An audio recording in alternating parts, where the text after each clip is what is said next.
8 000 $. C'est ce que valait sa fille. Ils l'ont mise sous drogue et l'ont envoyée travailler sur le bord de la route. Elle avait 19 ans. 6 mois plus tard, elle a disparu. La police a dit qu'elle la recherchait. Mais il a vu qu'il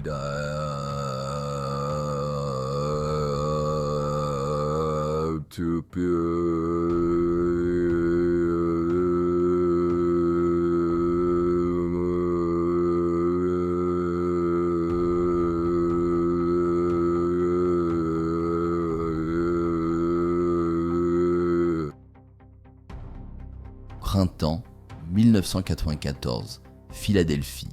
Elle avait 19 ans et croyait contrôler sa vie. Emily a déménagé en ville il y a 8 mois, loin de la petite ville de Scranton, loin du calme de la maison familiale, loin de son père qui, après la mort de sa mère, a presque cessé de parler. Elle avait envie de bruit, d'animation, de lumière. Elle voulait se sentir adulte. Elle a trouvé un emploi de serveuse dans un bar de nuit dans le quartier de Kensington. Les pourboires étaient bons, surtout si elle souriait correctement. Ses collègues semblaient sympathiques, surtout Tony, un grand gaillard avec un tatouage de serpent dans le cou, toujours plein aux as. Il lui offrait des cocktails après le service et lui disait qu'elle était trop belle pour ce trou paumé. Tony lui a fait découvrir les cartes. Au début, il s'agissait simplement de soirées dans l'arrière-boutique, après la fermeture. Des parties de poker pour de petites sommes, des rires, de la fumée de cigarettes. Emily avait de la chance. Elle gagnait plus souvent qu'elle ne perdait. Cela semblait être de l'argent facile. Le jeu titillait ses nerfs et les victoires lui montaient à la tête. Et puis Tony lui a proposé un vrai jeu, un club privé dans un sous-sol à la périphérie de Camden, des paris importants, des gens sérieux. Elle a pu payer du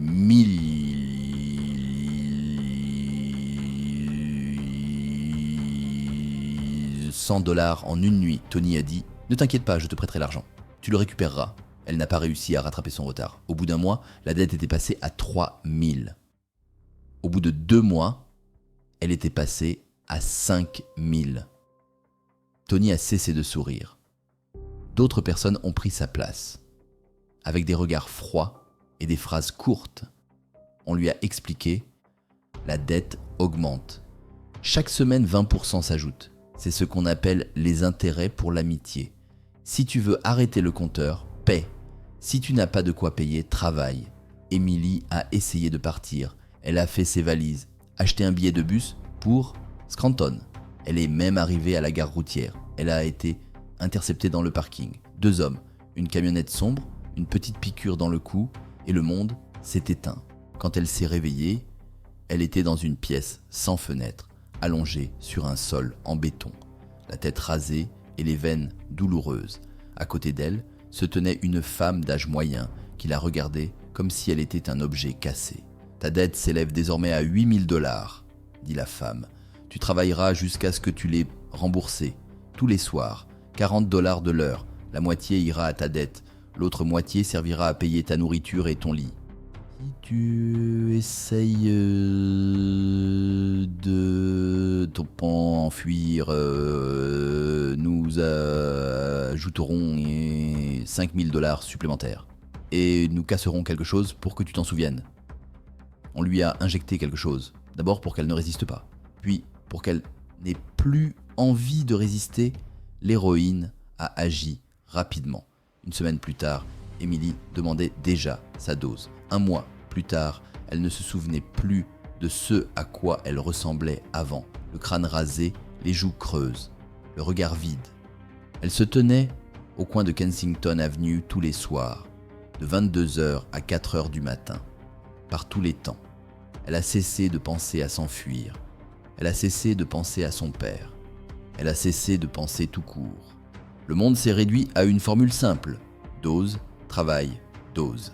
La jeune fille, qui était arrivée à Philadelphie 8 mois auparavant pour commencer une nouvelle vie, avait disparu. À sa place, il ne restait qu'une coquille vide avec un numéro à la place d'un nom. Dans les documents des chiens rouges, Elle était répertoriée sous le nom de Unité 7. Elle était l'une des dizaines de marchandises anonymes que le gang vendait dans tout le Nord-Est. Elle a cessé d'exister pour tout le monde, sauf pour une seule personne. Cet homme ne savait pas encore ce qui s'était passé.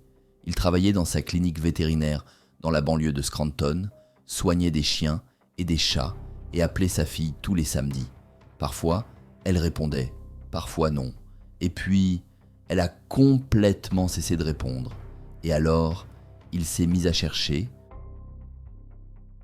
Richard Stephen Hall est né le 12 avril 1952 à Scranton, en Pennsylvanie, une ville industrielle tranquille où tout le monde se connaissait et où les valeurs principales étaient le travail, la famille et l'église le dimanche. Son père travaillait dans une mine de charbon. Sa mère était couturière à domicile. L'argent était toujours rare, mais l'ordre régnait dans la maison.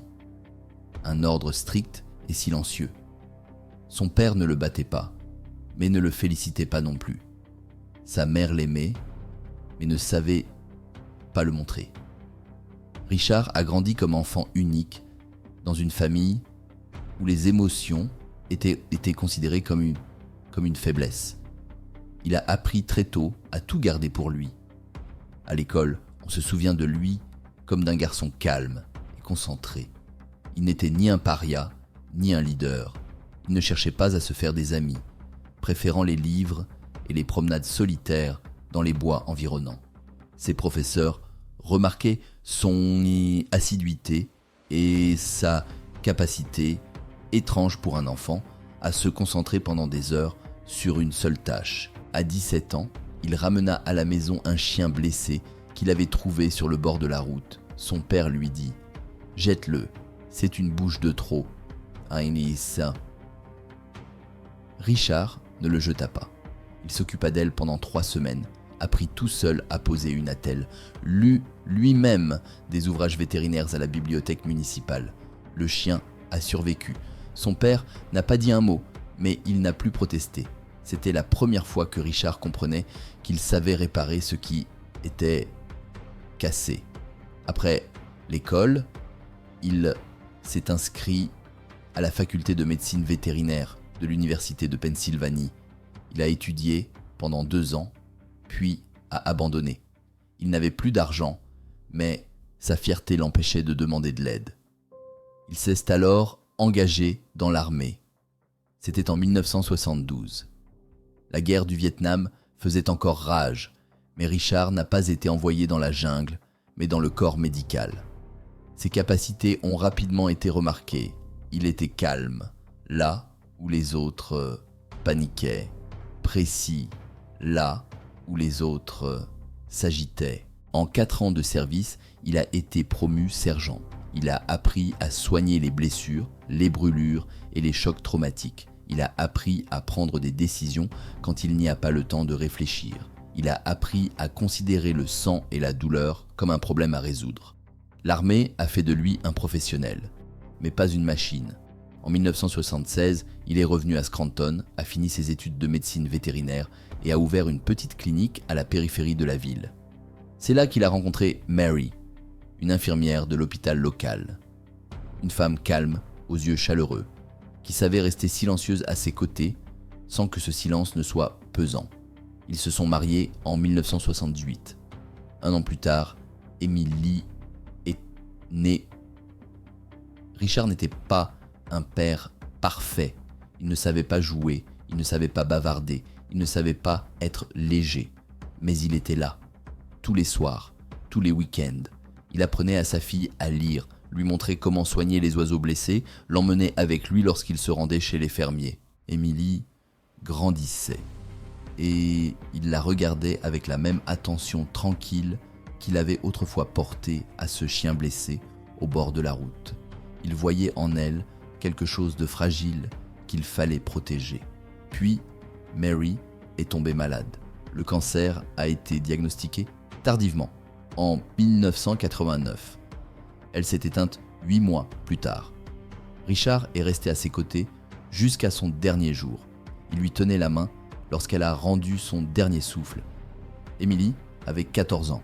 Après les funérailles, le silence s'est installé dans la maison. Un silence profond. Richard s'est renfermé. Il continuait à travailler, à s'occuper de sa fille, mais c'était comme s'il y avait un mur de verre entre eux. Émilie le sentait. Elle essayait de communiquer avec lui, mais il ne savait pas comment s'ouvrir. Il n'en était pas capable. Personne ne lui avait appris. Une distance s'était installée entre eux et aucun des deux ne savait comment la combler. En 1991, Richard a été appelé sous les drapeaux. Opération Tempête du désert. Il a passé 4 mois dans les hôpitaux de campagne du Koweït, soignant à nouveau les blessés, voyant à nouveau la mort. Il est revenu différent, encore plus renfermé, encore plus silencieux. Émilie avait alors 16 ans. Elle n'essayait plus de se faire entendre. Elle attendait d'avoir l'âge légal pour partir. Quand elle a eu 18 ans, elle a annoncé qu'elle déménageait à Philadelphie. Elle allait travailler puis s'inscrire à l'université. Richard n'a pas protesté. Il a simplement hoché la tête et lui a demandé de l'appeler tous les samedis. Elle appelait les premiers mois, chaque semaine, puis toutes les 2 semaines, puis une fois par mois. Puis sa voix au téléphone est devenue étrange, indistincte, lointaine, comme si elle parlait à travers du coton. Et puis elle a complètement cessé de répondre. Juillet 1994. Richard a appelé sa fille pendant 3 semaines d'affilée. Répondeur, soupir dans le vide. Il a appelé le bar où elle travaillait.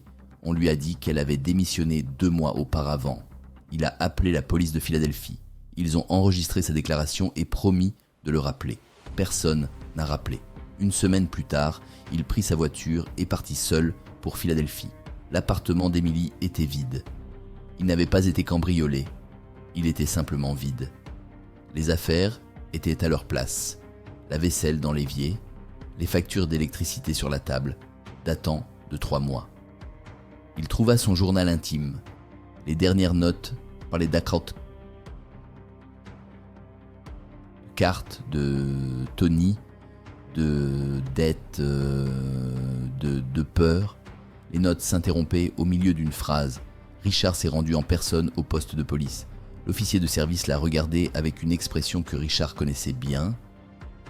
Il avait déjà vu cela dans l'armée lorsque les commandants savaient qu'un soldat était déjà mort, mais ne voulaient pas le dire. Nous cherchons, monsieur, nous faisons tout notre possible. Richard a posé des questions sur le quartier de Kensington, sur les jeux d'argent, sur les personnes qui prêtent de l'argent à des taux d'intérêt illégaux. L'officier se tut, puis il dit « Je vous conseille de rentrer chez vous, monsieur. Vous ne voulez pas creuser dans cette direction. » Ce n'était pas un conseil, c'était un avertissement. Dans les yeux de l'officier, Richard ne vit pas de l'indifférence, mais de la peur. Et là, il comprit. La police savait. Elle savait pour les chiens rouges. Elle savait pour les bordels. Elle savait pour les filles qui étaient transformées en marchandises. Elle savait, mais elle fermait les yeux. Il est retourné à Scranton, mais pas pour attendre. Richard a commencé à enquêter lui-même. Grâce à d'anciens camarades de l'armée, il a contacté un détective privé, ancien agent fédéral, qui travaillait dans le New Jersey. Pour $3 000, celui-ci a accepté de se renseigner sur les pas chiens rouges. 7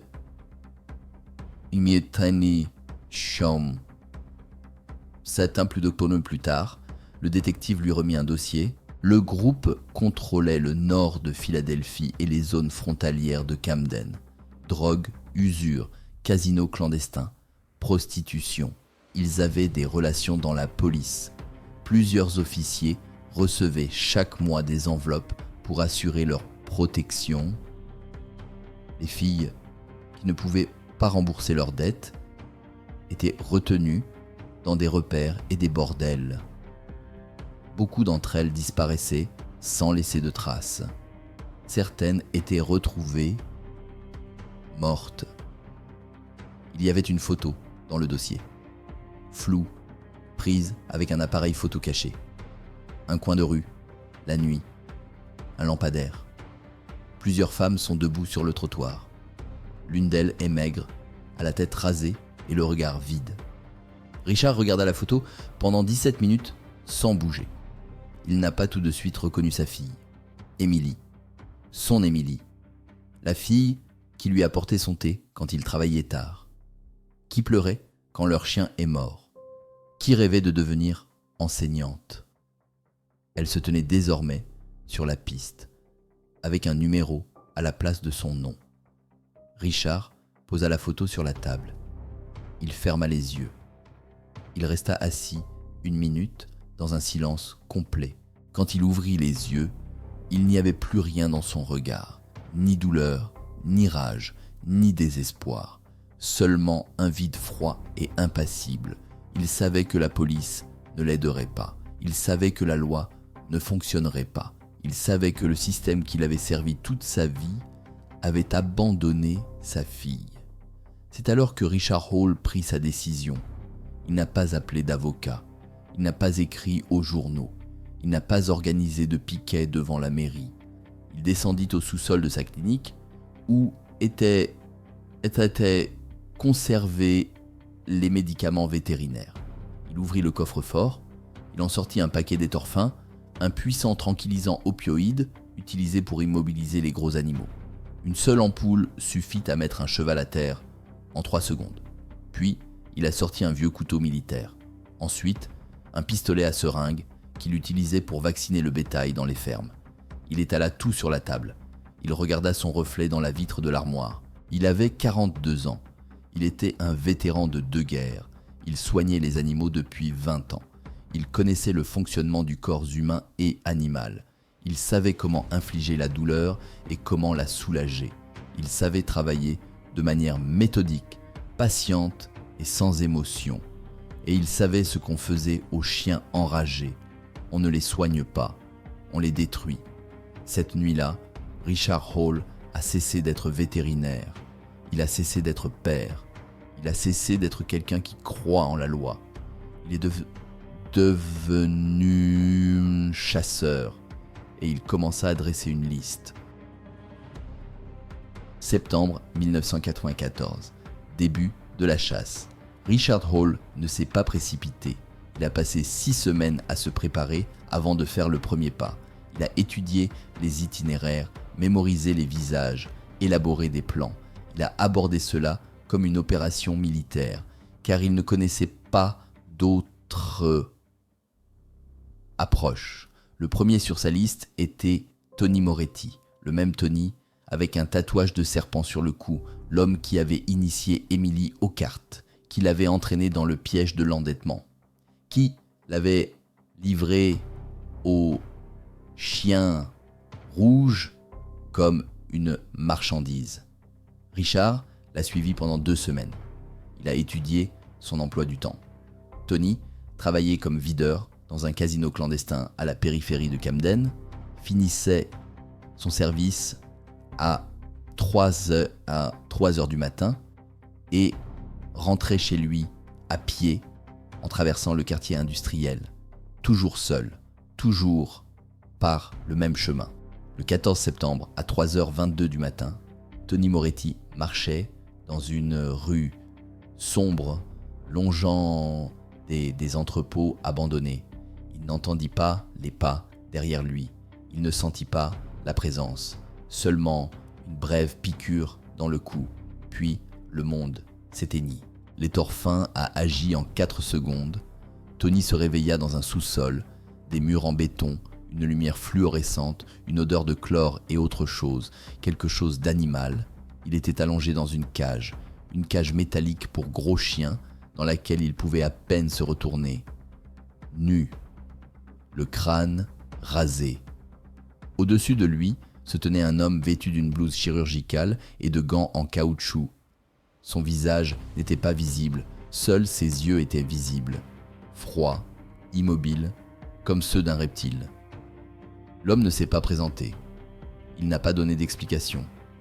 Il n'a pas proféré de menaces. Il a simplement fait son travail. Tony Moretti a passé les 72 heures suivantes dans ce sous-sol. Il a été traité avec un désinfectant vétérinaire, le même que celui utilisé pour traiter les animaux contre les parasites. Les produits chimiques lui brûlaient la peau. Il était enfermé dans une cage, nourri avec de la pâtée pour chien et abreuvé dans un bol. Personne ne lui adressait la parole. On le regardait comme on regarde un échantillon sous un microscope. Le 4e jour, on l'a retrouvé tôt le matin, près de l'entrée principale d'un bordel sur Kensington Avenue, dans une cage, avec une étiquette autour du cou sur laquelle était inscrit son surnom de rue. Il était vivant, mais incapable de parler, incapable de regarder les gens dans les yeux. Au moindre mouvement brusque, il se mettait à crier. La police est arrivée, a inspecté les lieux et enregistré les témoignages. L'affaire a été classée comme agression avec circonstances aggravantes. Il n'y avait pas de témoins, il n'y avait pas de preuves, il n'y avait pas de suspect. Tony Moretti a passé 3 mois dans un hôpital psychiatrique. Il n'a jamais retrouvé l'usage de la parole. C'était le premier. Au cours des 2 années suivantes, Richard Hall a enlevé 13 autres membres du gang des Red Dogs. Sa méthode n'avait pas changé. Elle était aussi précise qu'un protocole chirurgical. Choix de la cible. Richard ne s'en prenait pas au premier venu.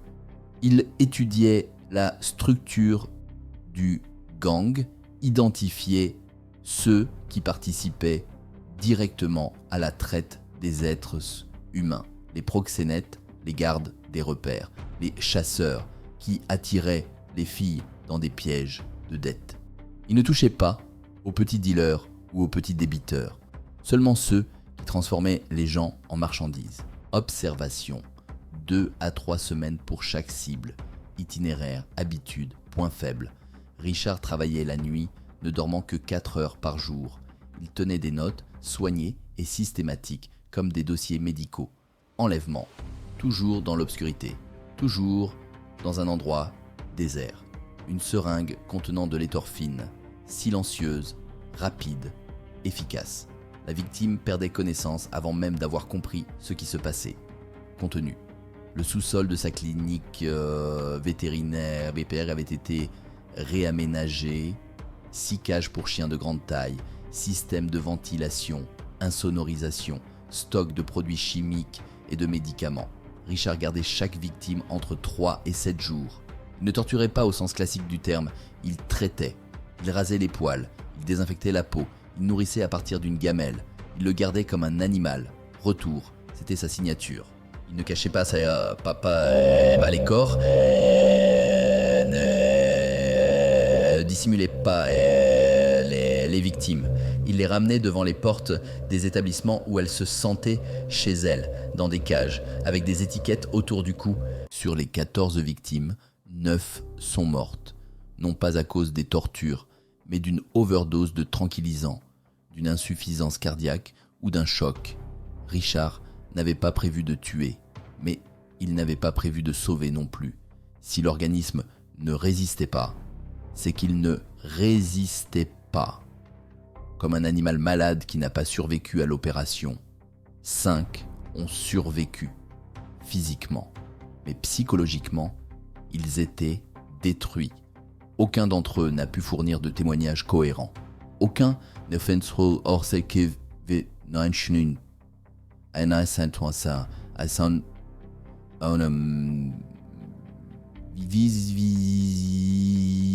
non. Les chiens rouges n'ont pas tout de suite compris ce qui se passait. Les 3 premières disparitions ont été attribuées à la concurrence. Dans le milieu criminel de Philadelphie, les gangs qui voulaient s'approprier une partie du territoire ne manquaient pas. La guerre pour le contrôle des quartiers était permanente, mais lorsque les victimes ont commencé à apparaître vivantes et mortes, dans des cellules identiques avec des étiquettes identiques, il est devenu clair qu'il ne s'agissait pas d'une guerre, il s'agissait d'une chasse. La panique se propageait lentement, mais sûrement. Les proxénètes ont commencé à se déplacer en groupe. Les gardes des repères se sont armés jusqu'aux dents. Certains membres du gang ont tout simplement disparu. Ils ont quitté la ville, se sont volatilisés. Mais Richard continua. Il était patient. Si sa cible devenait plus prudente, il attendait 1 semaine, 1 mois, 2 mois. Tôt ou tard, la personne finissait par se détendre. Tôt ou tard, elle se retrouvait seule, et c'est alors que l'aiguille trouvait son coup. Pendant ce temps, la police piétinait. Les affaires de disparition et d'agression s'accumulaient, mais l'enquête n'avançait pas. En partie à cause de la corruption. Les officiers qui recevaient de l'argent des chiens rouges n'étaient pas très motivés pour creuser plus loin. En partie à cause du manque de preuves. Richard travaillait proprement, ne laissait aucune trace, ne commettait aucune erreur. Son profil a été établi à 2 reprises. La première fois, comme membre probable concret d'un gang rival ayant suivi une formation médicale. La deuxième fois, comme individu isolé ayant un passé militaire et un motif personnel. Le deuxième profil était plus proche de la vérité. Mais personne ne s'est présenté pour Richard Hall. Il vivait à Scranton, à 2 heures de route de Philadelphie. C'était un vétérinaire respecté, un ancien combattant, un veuf. Sa fille était officiellement portée disparue. Il n'avait aucun lien avec le monde criminel, l'invisible idéal. Mais même les systèmes parfaits peuvent tomber en panne. À l'automne 1996, la chasse touchait à sa fin. La plupart des figures clés des chiens rouges étaient soit mortes, soit brisées, soit en fuite. Le gang était en train de se désagréger, les repères fermaient, l'activité était en train de mourir. C'est alors que Richard a reçu l'information qu'il attendait depuis 2 ans. Sa fille était en vie. Elle était détenue dans l'une des dernières maisons encore en activité du gang à Kensington, sur Allegheny Avenue. C'était en quelque sorte le quartier général des membres restants du groupe. Et c'était le dernier endroit où l'on gardait la marchandise. Richard savait que c'était un piège. Les chiens rouges avaient compris que le chasseur était lié à l'une de leurs filles. Ils avaient délibérément laissé Emily là où on pouvait la trouver. Ils attendaient qu'il vienne. Il est venu quand même.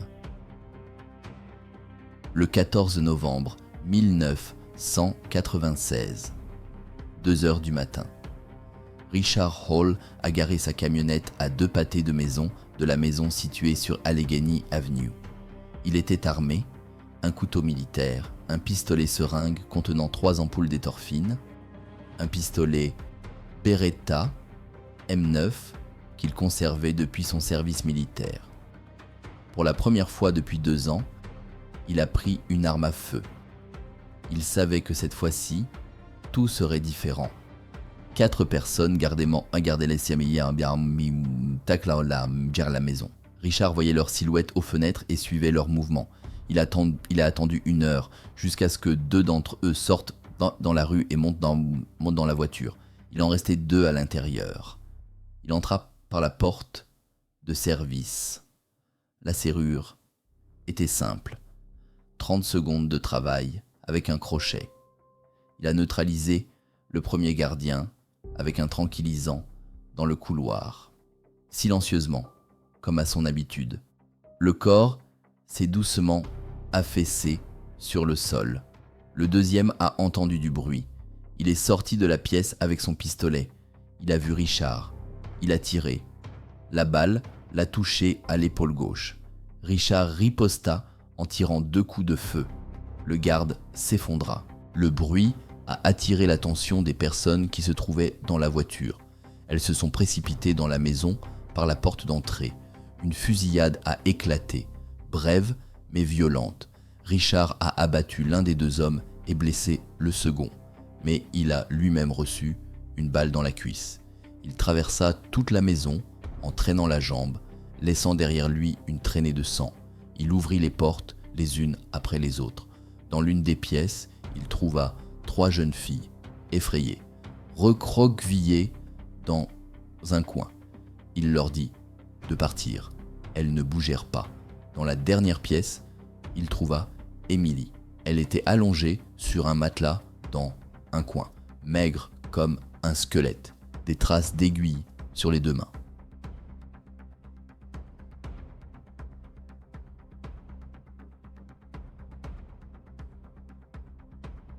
Mais le regard perdu dans le vide.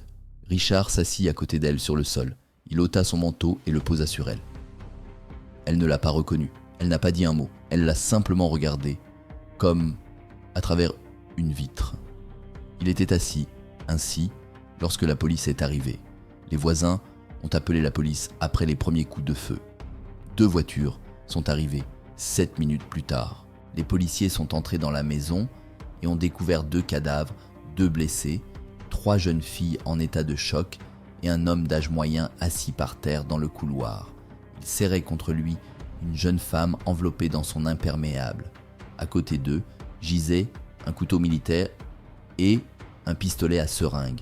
Il était blessé, mais n'opposait aucune résistance. Quand on lui a demandé qui il était, il a répondu « Richard Hall, c'est ma fille. Appelez une ambulance. » Il a été arrêté sur place. L'enquête a duré 9 mois. Au début, la police ne comprenait pas qui ils avaient arrêté. Richard était blessé. Il a été envoyé à l'hôpital sous bonne garde. Son nom a été recherché dans les bases de données, sans résultat. Un casier vierge, aucun lien avec le crime. Mais ensuite, les survivants ont commencé à parler. Ces 5 personnes qui avaient passé des années dans des hôpitaux psychiatriques, ils ne pouvaient pas donner de témoignages cohérents, mais ils décrivaient tous la même chose. Une cave, des cages, un homme en blouse chirurgicale, une odeur de produits chimiques. Les enquêteurs ont fouillé la clinique vétérinaire de Hall à Scranton. Dans le sous-sol, ils ont tout trouvé. 6 cages, un système de ventilation, des réserves d'étorphine et de désinfectants, des registres soigneusement tenus avec les dates, les noms et les dosages. Richard tenait une documentation, comme un médecin. Chaque procédure était consignée. Ils ont trouvé des étiquettes. 14 étiquettes avec des surnoms, prêtes à l'emploi. Ils ont trouvé la liste. Nom, photo, adresse.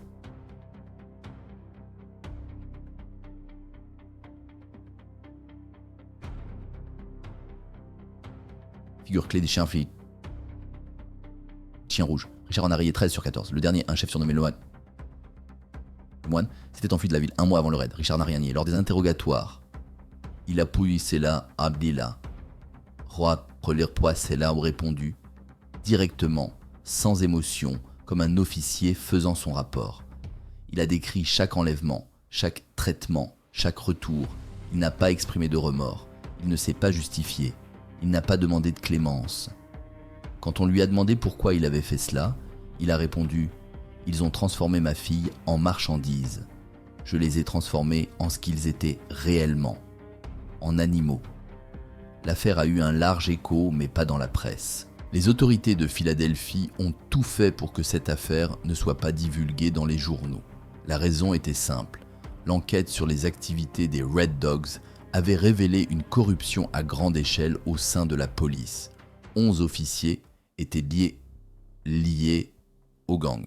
3 d'entre eux recevaient des paiements mensuels. 2 participaient directement à la couverture du trafic d'êtres humains. Si l'histoire de Hall avait été rendue publique, elle aurait détruit la réputation de tout le département. C'est pourquoi le procès s'est déroulé à huis clos. Les journalistes n'ont pas été autorisés à y assister. Les documents relatifs à l'affaire ont été classés secrets. Mais les rumeurs ont tout de même fini par se répandre.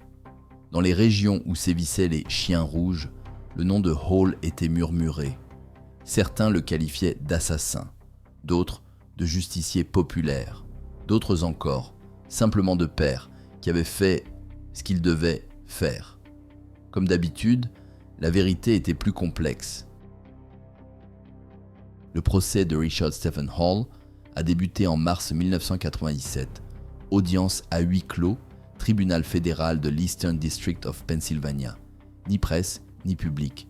Hall a été inculpé pour 9 chefs d'accusation de meurtre, 5 chefs d'accusation d'enlèvement, avec circonstances aggravantes, détention illégale d'armes et de stupéfiants. Le procureur a requis la peine de mort. L'avocat a tenté de construire sa défense sur la base de l'affect et du syndrome de stress post-traumatique. Hall a refusé.